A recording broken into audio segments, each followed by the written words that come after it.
Et ce matin, nous parlons dans le cadre de l'entretien avec l'invité du jour de la décentralisation au Cameroun avec les maires des communes d'arrondissement et les maires des villes qui se marchent pratiquement sur les pieds.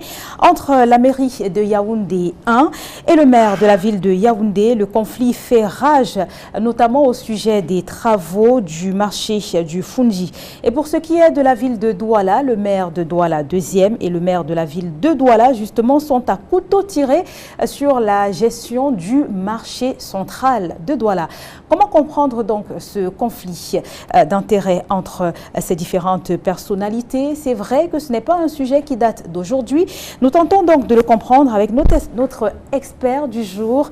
Il s'agit du docteur Guy Herman Foyoum. Il est enseignant de droit public à l'université de Douala. Bonjour. Bonjour madame. Merci d'avoir répondu présent à notre invitation. C'est moi qui vous dis merci. Alors, comment comprendre les conflits de compétences qui sont récurrents entre les maires des communes d'arrondissement et les maires des villes, qui n'est pas dans son rôle? Bien, madame, pour comprendre les données du problème, il faut l'inscrire dans son contexte. Il faut indiquer que certaines agglomérations peuvent être érigées en communautés urbaines en fonction de leurs particularités. Et donc, à partir de ce moment, il y a une configuration qui fait en sorte que les communes urbaines partagent avec les communes d'arrondissement un même territoire. Il faut dire que ces entités ont un nom, un territoire, une population. Donc, à partir du moment où ces collectivités partagent ensemble et dans le même territoire, les communes d'arrondissement vont donc exercer leurs compétences au sein même du territoire de la communauté urbaine. Cette configuration géographique qui peut s'allier à un agencement juridique, c'est-à-dire des dispositions textuelles, peut créer des sources potentielles de conflit. Mais que prévoient justement les textes en matière de compétences des collectivités territoriales décentralisées? Et est-ce que les textes sont assez clairs pour que les uns et les autres ne soient pas continuellement en conflit? Nous situons dans le contexte de crise entre les communautés urbaines et les communes d'arrondissement en matière de gestion du marché, parfois aussi des voiries. Il faut dire que les marchés constituent des puissants vecteurs d'organisation du territoire et des villes. Ces marchés remplissent des fonctions d'intégration économique et sociale.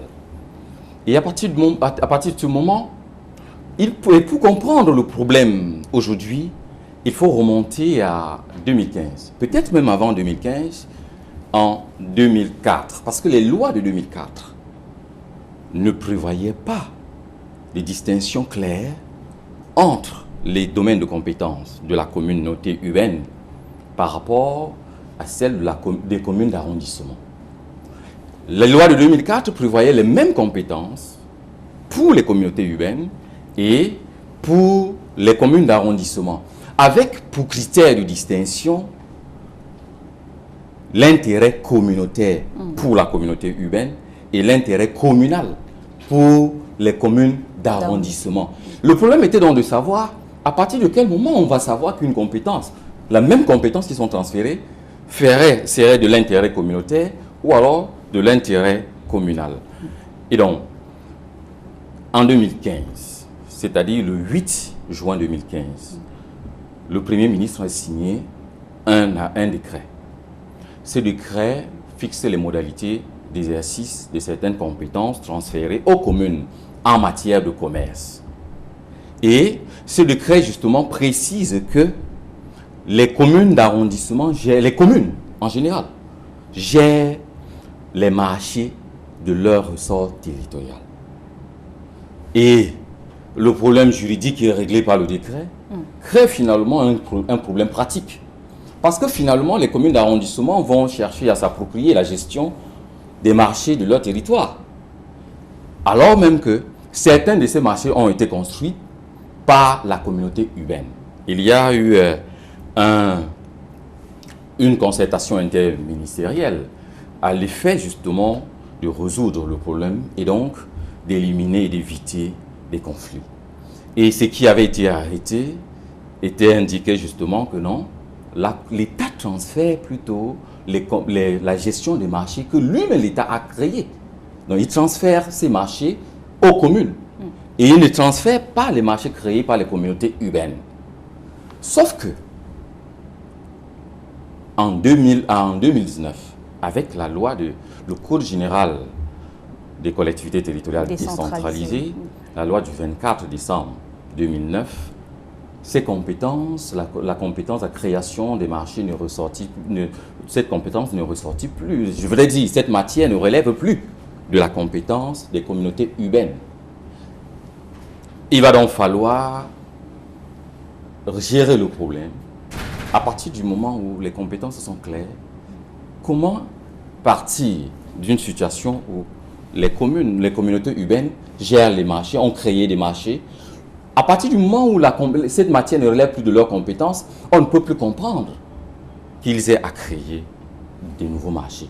Voilà. À tout le moins, on peut chercher à résoudre de manière transitoire les marchés déjà créés par les communautés urbaines, parce qu'en réalité, parfois, ces marchés sont créés sous fond d'emprunt et relèvent du patrimoine des communautés urbaines. Donc, il s'agit justement d'une question transitoire qu'il va falloir gérer à ce niveau. Et pour ce qui est des voies, de la voirie et des routes, il faut dire que la construction, la création, l'équipement, l'entretien et la gestion des voiries primaires et secondaires relèvent la compétence des communautés urbaines. Le problème qui naît ici, c'est de savoir jusqu'où va cette gestion. Est-ce que cette gestion peut aller jusqu'à l'autorisation aux autorisations d'occupation de la voie publique, qui en réalité relève la compétence des communes d'arrondissement? Voilà un problème qu'il va falloir résoudre. Et d'ailleurs, il faut dire que quand bien même il revient à la communauté urbaine de réaliser des travaux, il faudrait une concertation avec les communes d'arrondissement. On ne peut pas comprendre qu'une communauté urbaine réalise des travaux sur le territoire de la commune d'arrondissement sans concertation. D'ailleurs, la loi prévoit cela comme étant une condition, je veux dire une obligation, un impératif. C'est une obligation pour les communautés urbaines de se concerter avec les communes d'arrondissement pour la réalisation des projets. Au niveau des collectivités, je voudrais dire au niveau du territoire des communes d'arrondissement. Et revenons maintenant sur le cas des espaces marchands. Étant donné qu'on connaît déjà ce que la loi prévoit et la loi est bien claire en la matière, revenons sur ces conflits qui persistent. J'ai pris le cas à l'introduction du marché du Mfundi, du marché central de Douala. Les commerçants sont pratiquement pris entre deux feux et les commerçants ne savent pas où donner de la tête finalement. Ils se retrouvent en train de dépenser des millions de francs CFA du côté de la mairie, du côté de la communauté urbaine de Douala. Finalement, que faire? Je pense qu'il est important ici pour l'autorité de tutelle d'intervenir et de clarifier. Il y a cette gestion qui peut se faire au niveau de l'administration, parce que la loi prévoit justement ce cadre de concertation entre les communautés urbaines et les communes d'arrondissement. Sauf que lorsqu'il y a un conflit, la loi permet aussi à ces deux collectivités territoriales décentralisées de saisir le juge pour qu'il puisse trancher le conflit. Mais est-ce que les commerçants, parce que ce sont quand même les principaux acteurs, ce sont eux, on va le dire, entre guillemets, qui payent le prix fort de ces différents conflits-là, qu'est-ce qu'eux, à leur niveau, ils peuvent faire? Qu'est-ce qu'ils peuvent entreprendre comme démarche? Ce qui est difficile, aujourd'hui, c'est difficile en cas de conflit.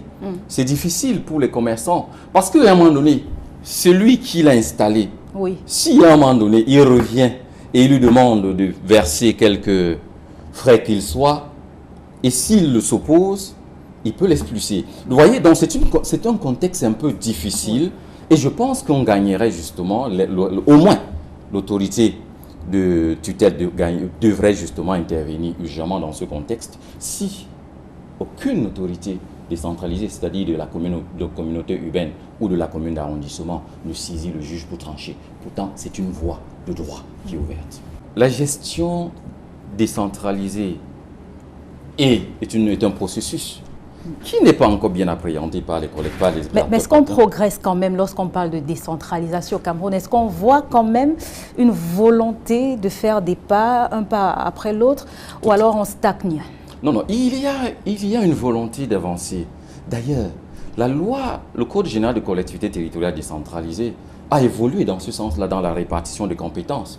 Parce qu'avant, le Code général de collectivité, c'est-à-dire en 2004, comme on l'a indiqué, les mêmes compétences étaient transférées aussi bien aux communautés urbaines et aux communes d'arrondissement. Oui. Sauf que la loi de 2019 est plus claire en précisant le domaine de compétences de la communauté urbaine. Les articles 241 suivants indiquent justement quelles sont les compétences qui ont été transférées à la communauté urbaine. Oui.